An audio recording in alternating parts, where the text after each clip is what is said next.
جو آسماں پہ ہمیشہ رہا ہے آج اسے ہمیں بتانا ہے ایک جگہ زمین بھی ہے۔ انا پرست ہے وہ جانتے ہیں ہم لیکن وہ خود بلائے گا اس بات کا یقین بھی ہے۔ وہ گھبرا کر اٹھ بیٹھا تھا، اس کا سانس دھوکنے کی طرح چل رہا تھا۔ اسپرٹ کی فاسٹ کولنگ کے باوجود جسم پسینے سے شرابور تھا۔ کمرے میں گھپ اندھیرا تھا، وہ کمرے میں اندھیرا کر کے سونے کا عادی تھا۔ اوہ، میرے سر پر وہ لڑکی اتنی شدت سے سوار ہو گئی ہے کہ سوتے ہوئے بھی میں اس ہی کے خواب دیکھ رہا ہوں۔ اس نے آگے بڑھ کر ٹیبل لیمپ جلایا اور روم ریفریجریٹر سے پانی کی بوتل نکال کر منہ سے لگائی، پھر بیڈ پر آ کر کتنی دیر تک ساکت بیٹھا رہا۔ یہ کیا ہے نوفل اکرمہ، حسین سے حسین تر لڑکی تمہاری نگاہوں میں لمحہ بھر بھی ٹھہرنے کے لائق نہ رہی کبھی بھی۔ پھر کیا وجہ ہے کہ وہ لڑکی تم پر اس قدر سوار کیوں رہنے لگی ہے کہ سوتے جاگتے اس کا چہرہ تمہیں اپنی گرفت میں رکھتا ہے؟ اگر وہ تمام لڑکیوں سے زیادہ حسین اور رعنائی کا پیکر ہے، پھر تم کب سے حسن کے شیدائی بن گئے؟ کیا اس لڑکی کے حسن نے تمہارے دل میں بھری نفرت کے اس چھاگل کو خشک کر دیا ہے جس کی بوند بوند بچپن سے تمہاری رگو پے میں اترتی جا رہی ہے؟ حسن مائی فٹ، وہ آئینے کے سامنے آ کر غرایا تھا۔ حسن سے مجھے اس وقت نفرت ہو گئی تھی جس وقت میں نے نفرت کے معنی سے آگاہی نہ تھی۔ عمر تو میری حسن سے بھی آگاہی کی نہ تھی، لیکن حسن سے واقفیت ان جملوں نے کر دی تھی جو کم عمری سے سنتا رہا تھا۔ واہ، کتنا لکی ہے یار اکرمہ، کس قدر حسین وائف ہے تیری۔ اکرمہ کہاں سے چرا کر لایا ہے اس حسن کی دیوی کو؟ پھولوں کا رنگ، چاند کی چاندنی، ستاروں کی چمک، سارے ہی جلوے ہیں شیوانہ تم میں۔ بے مثال حسن کی ملکہ ہو تم۔ ایسے ہی جملے اور بہت کچھ وہ سنتا آ رہا تھا اس عورت کے چاہنے والوں کے منہ سے۔ بہت چھوٹی عمر میں وہ جان گیا تھا کہ حسن زہر ہوتا ہے، اور جس عورت میں حسن کا زہر پھیل جائے وہ عورت ناگن بن جاتی ہے اور پہلے اپنوں کو ہی ڈس کر ہلاک کرتی ہے۔ ہر حسین چہرے میں ایسے اپنی ہر جائی و بچلن ماں کا چہرہ دکھائی دیتا تھا، اور انشرا کی صورت میں بھی اسے اپنی ماں کی شبیہ نظر آتی تھی، آزاد خیال و بے باک، اپنے حسن کے ذوق میں دنیا کو حقیر سمجھنے والی۔ نیند اچاٹ ہو کر رہ گئی تھی اور وہ نہ چاہتے ہوئے بھی اسی کے متعلق سوچے جا رہا تھا کہ کس طرح اسے نیچے دکھایا جائے، زج کیا جائے۔ یہ انسانی فطرت کا عجیب پہلو ہے۔ دوستی میں وہ بہت زیادہ یاد نہیں آتا جتنا دشمنی میں دشمن سائے کی مانند چمٹا رہتا ہے۔ بڑے پپا اور مما نے بہت محبت دی تھی، بہت پیار کرتے تھے وہ اس سے، اور وہ بھی دل و جان سے ان پر فدا تھا، لیکن دل کے کسی کونے میں ایک حسرت ہمیشہ سے سسکتی تھی۔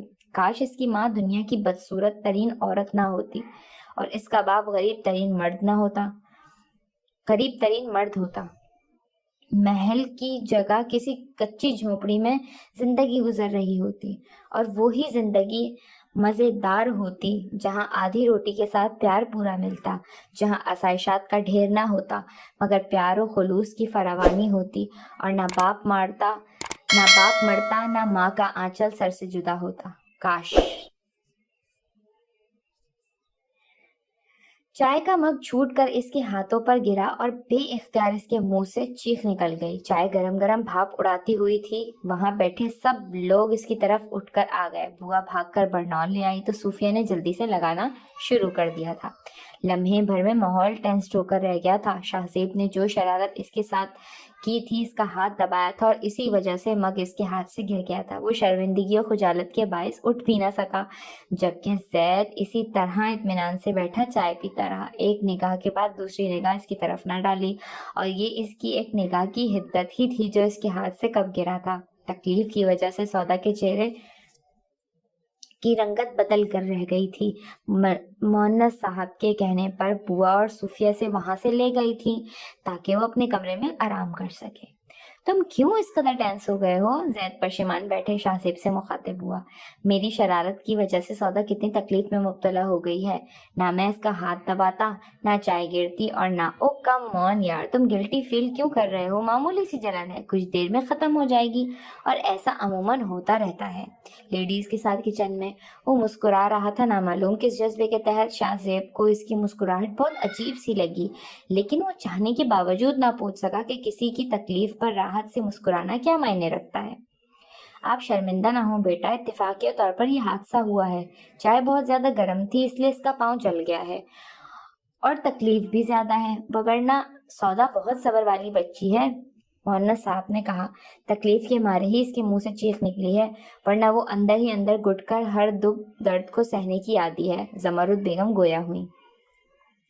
دراصل تائی جان، میں سودا کی تکلیف کو فیل کر رہا ہوں۔ مجھے اچھی طرح یاد ہے کچھ عرصہ قبل انڈا فرائی کرتے ہوئے ایک چھینٹ اچھل کر میرے ہاتھ پر گر گئی تھی اور کئی گھنٹے تک میں بے چین رہا تھا تکلیف سے۔ یہاں تو سودا کے پاؤں پر پورے چائے کا مگ گرا ہے، جا کر دیکھتی ہوں کیا حال ہے میری بچی کا۔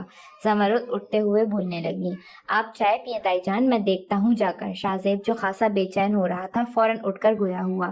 ہاں ذرا اچھی طرح دیکھ لینا چھالے وغیرہ نہ پڑ گئے ہوں۔ اس نے شاہ زیب کی طرف دیکھتے ہوئے لفظوں کو جما کر کہا۔ آپ بھی چلے نا بھائی میرے ساتھ۔ میں کیوں جاؤں؟ وہ خاصا حیران ہوا۔ کسی کی عیادت کرنا بڑے ثواب کا کام ہے، پھر سودا ہماری کزن ہے، اس کا ہم پر حق زیادہ ہے۔ ان کی گفتگو بے حد آہستہ سے ہو رہی تھی۔ میں نہیں مانتا اس حق وقت کو، تم جا رہے ہو تو جاؤ۔ اس کا ایک دم مزاج بگڑا تھا۔ شاہ زیب کے جانے کے بعد وہ پھر زمرد اور مونس صاحب سے باتوں میں لگ گیا تھا۔ ہیلو، اب آپ کے پاؤں کا زخم کیسا ہے؟ جہاں آرا بیگم ماہانہ خریداری کے لیے سودا سلف لینے آئی ہوئی تھی، بالی تو ساتھ ہی تھی، وہ زبردستی اسے بھی یہاں لے آئے تھے۔ پاؤں کے درد کے باعث وہ گزشتہ 2 دن سے یونیورسٹی بھی نہیں گئی تھی۔ بخار کے ساتھ چڑچڑاپن بھی اس پر حاوی ہو گیا تھا۔ ان کا خیال تھا وہ گھر سے باہر نکلے گی تو طبیعت میں تازہ ہوا سے بہتری آئے گی، اور ابھی وہ شاپنگ سینٹر کی پارکنگ لاٹ میں تھیں۔ مان لاریب سے ملاقات ہو گئی تھی۔ غیر متوقع طور پر اس کو دیکھ کر جہاں انشرا کا موڈ سخت بری طرح آف ہوا، وہیں جہاں آرا کی خوشی دوگنی ہو گئی تھی۔ نانی اور بالی سے ملاقات کے بعد وہ تیزی سے اس کی طرف آیا اور اس نے سنی انسنی کر کے منہ دوسری طرف پھیر لیا۔ آپ نے سنا نہیں مس انشی؟ آپ کے پیر شٹ آپ کو کوئی حق نہیں ہے انشی کہنے کا۔ وہ اس کی بات کاٹ کر غصے سے گھور کر گویا ہوئی۔ ایسا بھی ہو سکتا ہے سارے حق ہی مجھے حاصل ہو جائیں، پھر کیا کریں گی آپ؟ وہ اس کے غصے سے چمکتی براؤن آنکھوں میں دیکھتا ہوا عجیب لہجے میں بولا۔ ایسا خواب میں بھی نہیں ہوگا۔ وہ نفرت سے چیخی۔ میں بھی حقیقت کی بات کر رہا ہوں، خواب مجھے بھی پسند نہیں ہے، اس نے دو بدو کہا۔ ارے یہ آپ دونوں کیا بچوں کی طرح آپس میں ضد بحث میں لگ گئے ہیں؟ اور انشی تم جگہ دیکھتی ہو نہ ماحول، زبان لڑانے بیٹھ جاتی ہو۔ لاریب صاحب نے تمہارے زخم کے مطابق معلوم کیا تھا اور تم جواب دینے کے بجائے ان سے الجھ رہی ہو۔ جہاں آرا انشرا کا جارحانہ انداز دیکھ کر جلدی سے مصلحتاً لہجے میں بولی۔ ڈونٹ مائنڈ آنٹی، انشرا کی باتوں کا برا نہیں مان سکتا میں، مجھے ان کی کڑوی باتیں بھی شہد جیسی لگتی ہیں۔ اس کے ہاتھ کوٹ کی جیبوں میں تھے اور نگاہیں انشرا کے چہرے پر۔ اس نے منہ دوسری طرف موڑ کر کہا۔ ارے بیٹا، یہی تو آپ کا بڑا پن ہے، اسی خاندانی انداز نے آپ کا گرویدہ بنایا ہوا ہے، تبھی میں آپ کو اتنا پسند کرتی ہوں۔ تھینکس آنٹی، یہ آپ کی محبت ہے جو ہم ہر جگہ مل جاتے ہیں جہاں ملنے کے آثار بھی نہیں ہوتے۔ خیر آپ یہاں پر گروسری کے لیے آئی ہیں؟ اس نے بالی کو دیکھتے ہوئے استفسار کیا۔ ہاں، کچن کا کچھ سامان ختم ہو گیا ہے، میں بالی کو لے کر آ رہی تھی، پھر خیال آیا کہ انشرا گھر میں اکیلی پڑی بور ہو رہی ہے، اسے بھی لے آتی ہوں، اسی بہانے اس کی آؤٹنگ بھی ہو جائے گی۔ بالی کے بجائے جہاں آرا نے مسکراتے ہوئے جواب دیا۔ آؤٹنگ کی جگہ یہ ہے کوئی؟ آئیے آؤٹنگ میں، پر میں آپ کو لے چلتا ہوں، ہم یہاں گروسری کرنے آئے ہیں، چلے نانو۔ انشرا کا سب جواب دے گیا تھا۔ وہ آگے بڑھتی ہوئی نانی سے بولی۔ آنٹی گروسری کی لسٹ کہاں ہے؟ وہ دے دیجئے۔ لسٹ میرے پرس میں ہے، آپ وہ لے کر کیا کریں گے؟ آپ دکھائیے پلیز، وہ اصرار کرنے لگا۔ یہ لیں بیٹا۔ انہوں نے ہینڈ بیگ سے پیپر نکال کر اس کی طرف بڑھایا۔ اس نے لسٹ لے کر کچھ فاصلے پر کھڑی کار کے قریب موجود ڈرائیور کو اشارے سے بلایا۔ وہ سرعت سے ان کے قریب چلا آیا۔ یہ تمام سامان اور وہاں موجود دوسرے آئٹمز پرچیز کر کے مجھے کال کرو، میں ایڈریس بتاؤں گا، وہاں لے آنا۔ وہ کوٹ کی جیب سے والیٹ نکال کر چند بڑے نوٹ ڈرائیور کو تھماتے ہوئے بولا۔ یہ کیا کر رہے ہیں آپ؟ انشرا نے آگے بڑھ کر لسٹ لینی چاہی۔ مہان جہاں آرا نے لپک کر اس کا ہاتھ پکڑتے ہوئے لاریب سے کہا۔ ارے بیٹا یہ تکلیف کیوں کر رہے ہو؟ اچھی بات نہیں ہے، وہ لکاوٹ بھرے انداز میں گویا ہوئی۔ بیٹا بھی کہتی ہیں اور غیروں جیسی باتیں بھی کرتی ہیں، بس اب آپ کو گروسری یا دوسری کسی بھی قسم کی چیز کی ضرورت ہو تو آپ کا یہ بیٹا حاضر ہے، آئیں آؤٹنگ پر چلتے ہیں۔ اس کی نگاہیں غصے اور جھنجھلاہٹ سے سرخ پڑنے لگی تھیں۔ تبھی جہاں آرا نے انشرا کو سمجھا بجھا کر اپنے ساتھ لے جانے پر مجبور کر لیا تھا۔ بھولی ہوئی داستاں، گزرا ہوا خیال ہوں، جس کو تم سمجھ سکے میں ایسا ایک سوال ہوں۔ تم نے مجھے بھلا دیا، نظروں سے یوں گرا دیا، جیسے کبھی ملے نہ تھے، ایک راہ پر چلے نہ تھے۔ اوہ شٹ، یہ کیا بکواس ہے، فضول! کون ہو تم؟ کیا چاہتے ہو؟ یوسف صاحب نے کارڈ پر پڑھ کر ایک طرف اچھالا اور کارڈ پر درج سیل نمبر پر رابطہ کرتے ہی وہ دہاڑے تھے۔ Relax, cool down my dear, ایک سانس میں اتنے سوال؟ دوسری طرف سے بہت اطمینان سے شوق لہجے میں کہا گیا، شٹ اپ! کیا بکواس لکھ کر بھیجی ہے؟ مقصد کیا ہے تمہارا؟ اوہ، بکواس نہیں، پوئٹری کہتے ہیں اسے، اور ایسی پوئٹری جو سیدھی ٹھا کر دل پر لگتی ہے کسی بلٹ کے مانند۔ مجھے شاعری اور ادب سے کوئی دلچسپی نہیں ہے، تم رانگ نمبر ڈائل کر رہے ہو۔ وہ غصے سے کہہ رہے تھے۔ میں رانگ نمبر کبھی بھی ڈائل نہیں کرتا سر، میرے پاس تمام نمبرز رائٹ اینڈ پرفیکٹ ہیں۔ دوسری طرف مکمل خود اعتمادی تھی۔ میں تم جیسے دو کوڑی کے جرنلسٹ کو اچھی طرح جانتا ہوں۔ تمہارے لیے بہتر یہی ہے جتنا جلد مجھے بھلا دو اتنا ہی تمہارے حق میں اچھا ہے۔ آئندہ ایسی کوئی حماقت نہیں ہونی چاہیے۔ حماقت تو آپ کر چکے ہیں سر۔ میں ایسا کوئی کام نہیں کرتا جو کسی کی پکڑائی میں آؤں اور اپنا آپ کسی کے ہاتھ میں دے دوں، سمجھے؟ بھرپور قہقہا لگایا گیا۔ تم مجھے بلیک میل کرنے کی کوشش کر رہے ہو؟ بلیک میل کرنے کی کوشش؟ وہ ہنسا اور پھر ہنستا ہی چلا گیا۔ باسٹرڈ! وہ حلق کے بل چیخے۔ پلیز، جو گالی ہم کسی کو دیتے ہیں وہ لوٹ کر ہم تک واپس آتی ہے، اور آپ کی اطلاع کے لیے عرض کروں، میں بلیک میل کرنے کی کوشش نہیں، بلیک میل کر رہا ہوں۔ لیکن کیوں؟ کیا چاہیے تمہیں مجھ سے؟ بہت معمولی سی خواہش ہے سر۔ دوسری طرف لہجہ مہذب ہو گیا۔ میں اپنا ایک چینل لانچ کرنا چاہتا ہوں، اس کے لیے آپ کی بھرپور عنایت کی اشد ضرورت ہے۔ چینل لانچ کرنا چاہتا ہو؟ یہ کوئی بچوں کا کھیل ہے؟ تبھی تو آپ سے استدعا کی ہے سر۔ لہجے میں برجستگی نمایاں تھی۔ میں نے بہت تحمل سے تمہاری بکواس سنی ہے، پہلی اور آخری بار۔ اب غلطی سے بھی مجھ سے رابطہ کرنے کی کوشش مت کرنا، ورنہ میں تمہاری آواز ہمیشہ کے لیے بند کروانا میرے دائیں ہاتھ کا کھیل ہے۔ انہوں نے غصے سے کہہ کر رابطہ ختم کر دیا۔ او مائی گاڈ! زید بھائی کو معلوم ہو گیا؟ کیا ان کو یہ بھی معلوم ہو گیا کہ تم کو اور اس کو ملوانے میں بھی شامل ہوں؟ افرا اس انکشاف پہ خوف سے اٹھ کھڑی ہوئی۔ ارے تم اس قدر خوفزدہ کیوں ہو رہی ہو؟ ابھی وہ یہاں موجود نہیں ہے۔ مائدہ اس کی حالت دیکھ کر مسکراتے ہوئے بولی۔ تم پہلے یہ بتاؤ، تم نے زید بھائی کو میرا تو نہیں بتایا نا؟ ارے نہیں بابا، ان کو میں نے نہیں بتایا۔ تو تمہارا کیا بتاؤں گی؟ تھپڑ کھانے کے بعد بھی حامی نہیں بھری، سارا الزام سودا پر لگا دیا۔ پھر تو زید نے بالکل بھی یقین نہیں کیا ہوگا، کیونکہ سودا اس کی محبت ہے اور وہ اپنی محبت کے خلاف ایک ورڈ سننے والا نہیں ہے۔ قریب بیٹی موبائل پر کسی سے چیٹنگ کرتی عروہ مسکرا کر طنز سے بولی۔ پتہ نہیں آپ کس غلط فہمی کا شکار ہیں افراپی، سچ تو یہ ہے کہ وہ سودا کی پرچھائی بھی دیکھنے سے گریز کرتے ہیں۔ ایسی محبت ہوتی ہے کیا؟ کمال کرتی ہیں آپ بھی۔ تمہیں کیا پتا مائدہ وہ اس چڑیل سے کتنی محبت کرتا ہے۔ اس کی محبت کی شدت میں نے دیکھی ہے۔ اس نے اس رات رستے میں اس چڑیل کو دیکھا اور پھر اسے کچھ دکھائی نہیں دیا تھا۔ ہوٹل میں میرے آگے اس نے کھانوں سے ٹیبل بھر دی تھی اور بھوک ہونے کے باوجود خود اس نے ایک لقمہ بھی نہیں کھایا تھا۔ اور کیوں نہیں لیا تھا تم جانتی ہو یہ بات؟ مائدہ نے حیرانی سے نفی میں گردن ہلائی۔ زید کو اس کے چہرے سے معلوم ہوا تھا کہ وہ چڑیل کسی تکلیف میں ہے۔ اس نے گھر آتے ہی غیر محسوس انداز میں بوا سے معلوم کیا، اور وہ بڑھیا تو جیسے سب کو بتانے کے لیے تیار بیٹھی تھی۔ فر فر فر اس کی زبان چلتی گئی، اور جب زید کو معلوم ہوا کہ اس چڑیل کو آرام آ گیا ہے تو اس نے اسی ٹائم بوا سے کھانا لگوا کر کھایا تھا۔ آپ کو سب کیسے معلوم ہے یہ؟ افرا نے حیرانی سے پوچھا۔ میں نیچے آ رہی تھی اس سے پوچھنے کے لیے اس نے میرے ساتھ ایسا برا برتاؤ کیوں کیا، اور بنا پوچھے سب معلوم ہو گیا۔ ان لمحوں کو یاد کر کے مضطرب ہو گئی تھی۔ حیرت انگیز بات ہے، آپ کو باتیں سنتے ہوئے کسی نے دیکھا نہیں تھا؟ کون دیکھتا؟ مجھے اس بڑھیا کی نظر پہلے ہی کمزور لگتی ہے، اور زید وہ کہاں دیکھتا ہے مجھے؟ اسے صرف ایک منحوس چہرہ نظر آتا ہے۔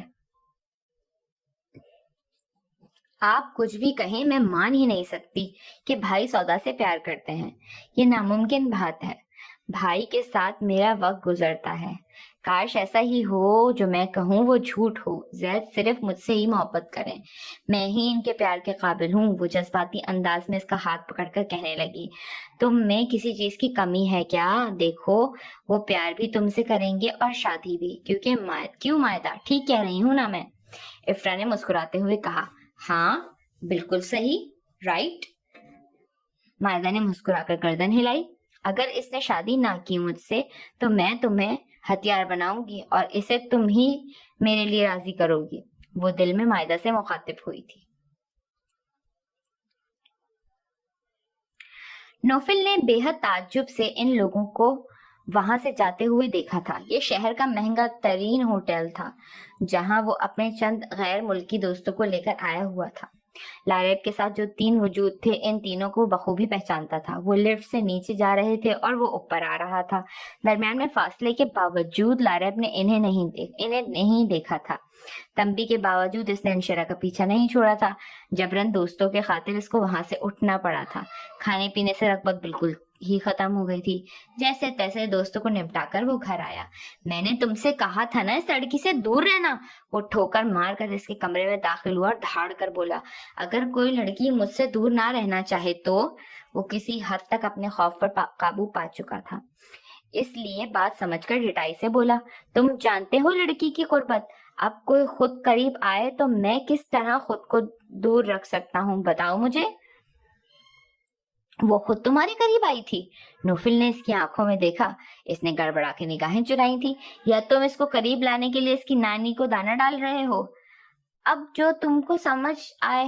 ایک بات مجھے سمجھ نہیں آتی, جب تمہارا اس لڑکی سے کوئی ریلیشن نہیں ہے پھر تمہیں کیا پرابلم ہے میں اس سے دوستی کروں یا نہ کروں؟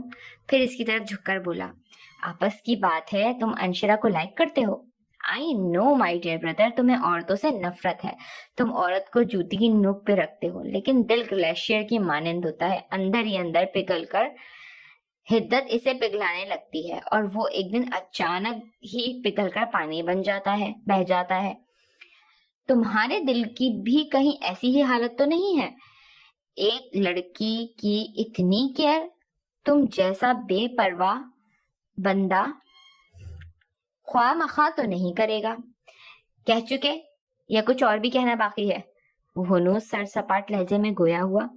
یہ میری بات کا جواب نہیں ہے, میں تم سے کچھ پوچھ رہا ہوں. اس کی وجہ چہرے پر چھائی سرخی اسے بوکھلانے لگی تھی. میں تمہیں جواب دینے کا پابند نہیں ہوں. اوکے, میں پرومس کرتا ہوں کہ خود سے وہاں سے رابطہ نہیں کروں گا. وہ پھر بنا کچھ کہے وہاں سے نکل گیا تھا.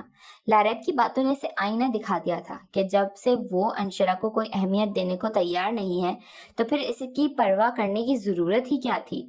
اور وہ جو دل چاہے کرے, اس کو پرواہ نہیں ہونی چاہیے تھی. وہ خود کو سمجھاتا ہوا آگے بڑھتا ہی گیا. مان اس کی نگاہ یوسف صاحب کے کمرے کی طرف گئی جہاں وہ ملازمین پر برس رہے تھے. کیا ہو گیا ہے بڑے پاپا, آپ ٹینس لگ رہے ہیں؟ وہ ملازم کو جانے کا اشارہ کرتا ہوا ان کے قریب ہی بیٹھ گیا. کوئی بات نہیں, بس کبھی کبھی غصہ آ جاتا ہے. اس کو فکر مند دیکھ کر انہوں نے خود کو کمپوز کیا. غصہ آنے کی کوئی وجہ بھی ہوگی اور مجھے معلوم ہے آپ کو بلا وجہ غصہ نہیں آتا. کوئی نہ کوئی بات تو ضرور ہوئی ہے.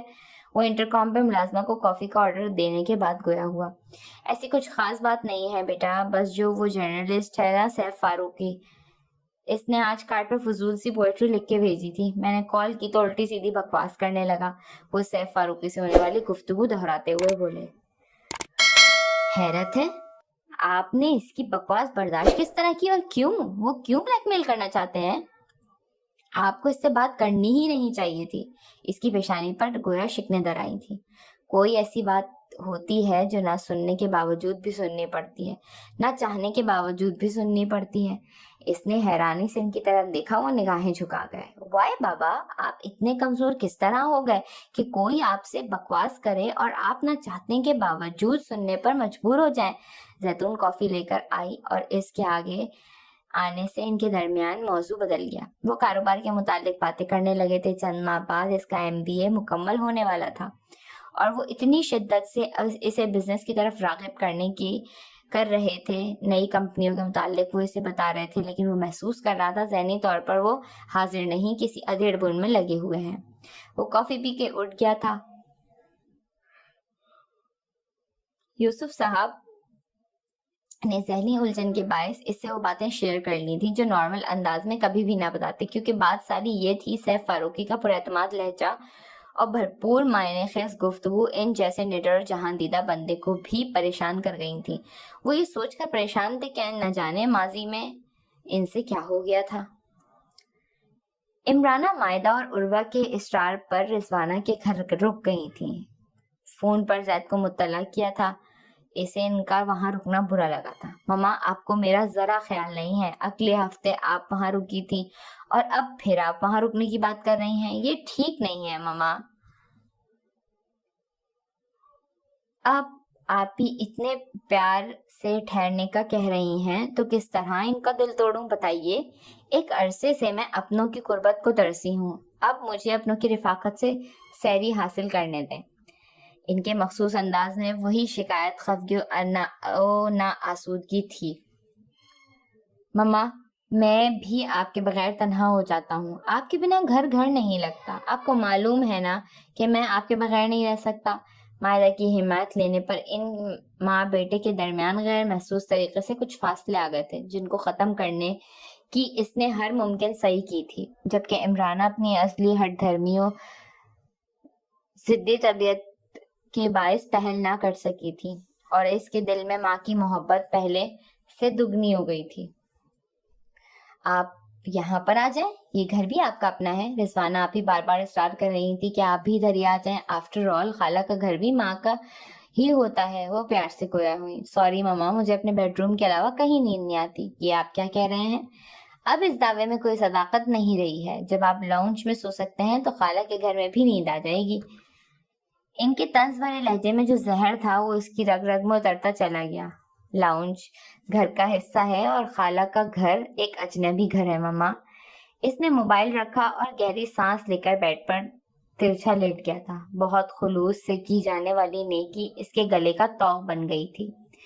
شدید بیزاری اور وحشت اس پہ سوار ہو گئی تھی۔ دل میں بسنے والے لوگ ہی جب دل کو زخم دینے لگتے ہیں تو پھر ان زخموں کا مرہم کہیں دستیاب ہی نہیں ہوتا۔ زید میاں کھانا لگا دوں آپ کے لیے؟ بوا نے دستک دے کر اندر آ کے پوچھا۔ صرف میرے لیے کھانا لگائیں گی بوا؟ سب لوگ کہاں ہیں؟ وہ اٹھ کر بیٹھتے ہوئے استفسار کرنے لگا۔ زمرد بہو اور مونس میاں صوفیہ بیٹی کے ہمراہ ان کی نند چندا کے گھر عیادت کے لیے گئے ہوئے ہیں۔ چندا کے شوہر کی طبیعت ٹھیک نہیں ہے نا، بوا نے قریب آ کر بتایا۔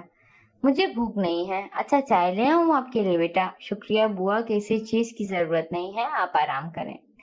بوا باہر کی طرف قدم بڑھاتی ایک دم رکی۔ ایک بات کہوں بیٹا، پورا تو نہیں مانیں گے؟ جی کہیں، اس نے چونک کر دیکھ کر کہا۔ وہ سودا بیٹی کا پاؤں جل گیا ہے نا؟ وہ اس سے بات کرتے ہوئے گھبرا رہی تھی کہ اس کے موڈ سے بھی وہ خوف زدہ رہتی تھی کہ کب وہ بگڑ اٹھے، کوئی پتہ ہی نہیں چلتا تھا۔ جی مجھے معلوم ہے اس کا پاؤں معمولی سا جلا ہے، آپ پریشان نہ ہو۔ ارے نہیں، بہت زیادہ جل گیا ہے، اس بچی نے تکلیف میں جلے ہوئے پاؤں پر ٹھنڈا پانی ڈال دیا ہے اور دیکھو اتنے بڑے بڑے آبلے پڑ گئے ہیں۔ وہ ہاتھ سے اشارہ کرتے ہوئے بولی۔ وہ سودا سے کچھ زیادہ ہی محبت کرتی تھی۔ ایسا کب کیا اس نے؟ پھپھو اور آپ کہاں تھی؟ کمرے میں جاتے ہی اس نے پاؤں پر پانی ڈال دیا تھا، ہم تو بعد میں گئے، تکلیف زد کرنے کی عادت ہے نا اس کی، کسی کو کیا پتا چلتا۔ انہوں نے شاہزیب کو بھی نہیں بتایا، پاؤں پر کپڑا ڈال کر رکھا ہوا تھا، وہ تو میں نے اتفاق سے ابھی پاؤں دیکھا تو معلوم ہوا ہے۔ میں ڈاکٹر کو کال کرتا ہوں، وہ آ کر چیک کر لیں گے۔ میں جانتی ہوں میاں، وہ ڈاکٹر کو کبھی پاؤں نہیں دکھائیں گی، نہیں دکھائے گی تو تکلیف کس طرح ختم ہوگی؟ وہ آپ ہی کر سکتے ہیں، آپ کے ہی قابو میں آئیں گی، وہ آپ سے ڈرتی جو بہت ہے۔ وہ دھیمے لہجے میں مسکرائیں۔ مجھ سے ڈرتی ہے؟ میں نے کب ڈرایا اس کو؟ وہ منہ بنا کر گویا ہوا تو وہ جلدی سے بات بنا کر گویا ہوئی۔ میرا یہ مقصد نہیں تھا میاں، آپ کی بے حد عزت کرتی ہیں، بہت احترام ہے ان کے دل میں آپ کے لیے، میں گواہ ہوں ان باتوں کی۔ وہ سٹ پٹا کر جو زبان میں آیا بولتی چلی گئی۔ آپ کیوں اس قدر پریشان ہو رہی ہیں بوا؟ پریشان تو پھپھو جان کو ہونا چاہیے تھا، جو بیٹی کو چھوڑ کر نند کی عیادت کرنے ہی بیٹھی ہوئی ہیں۔ بیٹی کی پرواہ نہیں ہے ان کو، پھر آپ کیوں ہلکان ہو رہی ہیں؟ کیا کروں میاں، سودا بڑی مظلوم و صابر بچی ہے، ان کی تکلیف مجھ سے نہیں دیکھی جاتی۔ ابھی بھی اتنی تکلیف کے باوجود ایک آہ نہیں نکلی، بس خاموشی سے درد برداشت کیے جا رہی ہیں۔